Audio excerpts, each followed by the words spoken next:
Nagsagawa ng Police Visibility Patrol ang Police Regional Office 5 Kasurog Biker Team sa ilang paaralan sa rehiyon nitong ika-3 ng Hulyo taong kasalukuyan bilang bahagi ng pinaigting na kampanya upang matiyak ang kapayapaan at seguridad ng mga mag-aaral, guro at iba pang kawani ng paaralan.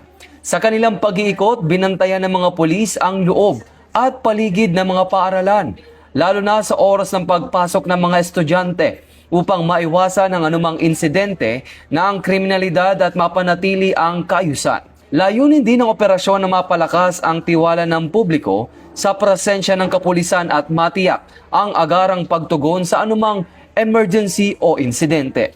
Ayon sa PRO5, bahagi ito ng patuloy na pagpapalakas ng police visibility at pakikipag-ugnayan sa mga paaralan, mga magulang, at iba pang sektor ng komunidad upang higit na mapatatag ang seguridad at mapigilan ang kriminalidad.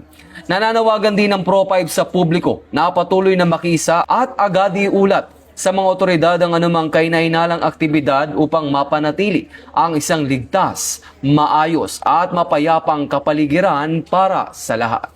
Mula dito sa National Headquarters ng Philippine National Police, ako ang inyong PNN correspondent, Patrolman Edwin Baris, alagad ng batas, taga-taguyod ng Balitang Pulis.